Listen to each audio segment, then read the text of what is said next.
So Jacob is actually my daughter's Father. father.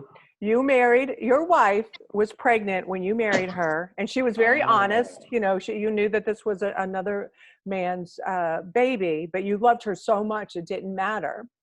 And so what you're doing, you want him there he lives in India. You want him in Copenhagen so that once you die, he can raise your children. Oh, So the stakes are incredibly high. yeah, but that changes a whole lot. It changes everything. I mean, that's what, Yeah. I always say, stories, character, story. And so just know, and so I do think, the note, when I hear actors say something about it, it was kind of flat, that's right along there with, the scene was too easy.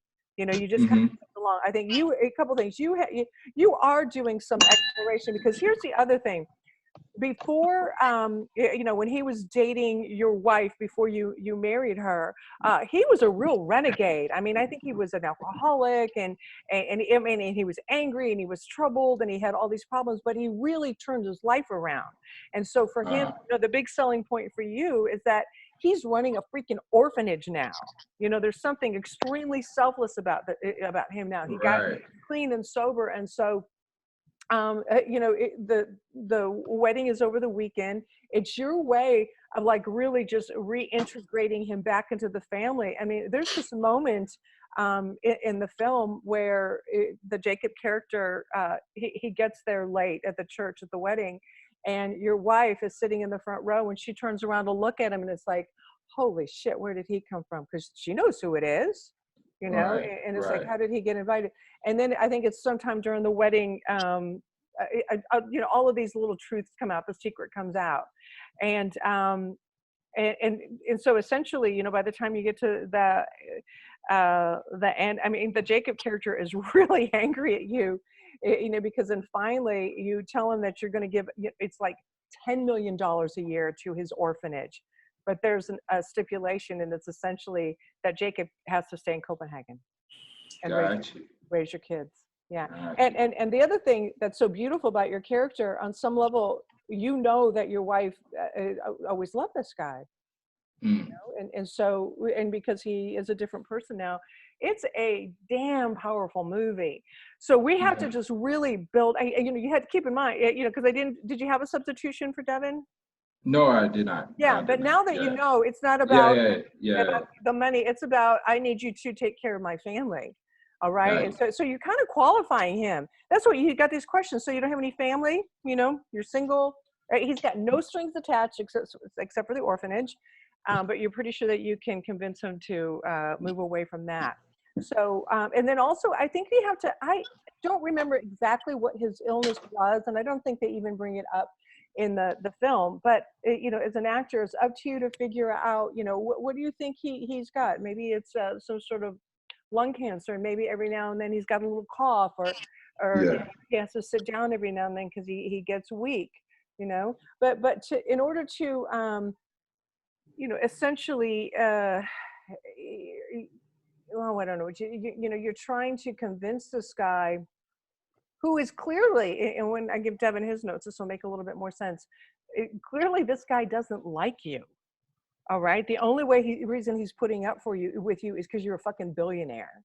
But he really has no use for, corporations, big money, all of the hoops he has to jump through for you to feed his orphans. So he's got an attitude. He's one of these people. He's just an angry young man. So you have to sort of cajole him and wine and dine him, and I think we're going to see you being a little bit more charming in spite of all this. But then also just to know that you were doing this with a man who your wife was in love with. I mean, who does? What universe does that even happen? But he just knows that he's the man for the job, and just because he this young man never got to raise his daughter that's getting married, I mean, it's really and I think that's it. The Jacob character, when he's at the wedding and he sees his former girlfriend, and he does the math for how old the daughter is, it's clear to him that's my daughter. Got it. Yeah. Got it. It's really, really powerful. Yeah. Yeah. So that was one of the first things I wrote was, who is he? I think we need a stronger substitution. I think we need more obstacles in the scene, definitely. And then, Gotcha. and then when you are, when you were talking about the orphanage and don't need to see any more of that, all of that, that was close, Kenny. I could see you trying to form a relationship with this guy, but I think just all the obstacles that I just mentioned, I think the right substitution is going to just fill in a lot of the gaps. Gotcha. Yeah. Gotcha. Does that make sense? Yeah. Yes. That changes everything. Good. Yeah. Yeah. Any questions? That was it. And I almost emailed you earlier today too, because I was like, I just don't get it. Like it just seemed, it was like, yeah, and it just Oh, this seemed like movie it was more to it. Yeah. there's a lot more to it. It's really, really a powerful movie. Yeah. Got you. Okay, Devin. Hi. Hi. How are you? Good. I think for your framing, I think we can get closer on you a little bit. Okay. Mm-hmm. All right. So when I was joining the scene. Yeah. Mm-hmm. Okay. Yeah. So where'd you feel off? More off in the beginning, but listening to what you're saying about him hating corporations, it makes a lot more sense. Yeah. Because I kind of like had kid gloves on when I was like with the whole, what was it? The whole what? Minor illnesses, the minor things like that. I was kind of holding back a little bit because I still needed him. So, I didn't want to piss him off. Yeah. But at the same time, I think that you have to be, and again, even a little bit more backstory for your character. When you submitted the proposal to, you've submitted to a lot of corporations, this is my orphanage, we need your money, right? So you hear from him. A lot of the companies will just say, send us your stuff. He's the only one that says, I want to meet you. You have to come to Copenhagen.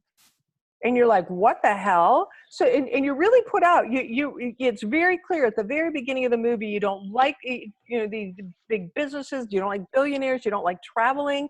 Not only that, at the orphanage, there's this one particular orphan that you're exceptionally close to. You're like a father to him. And it's his birthday weekend. Yeah. And so this son of a bitch is pulling you away from your little boy that you were going to have this little party for, and now you can't because you got to go kiss the ass of this billionaire. Yeah.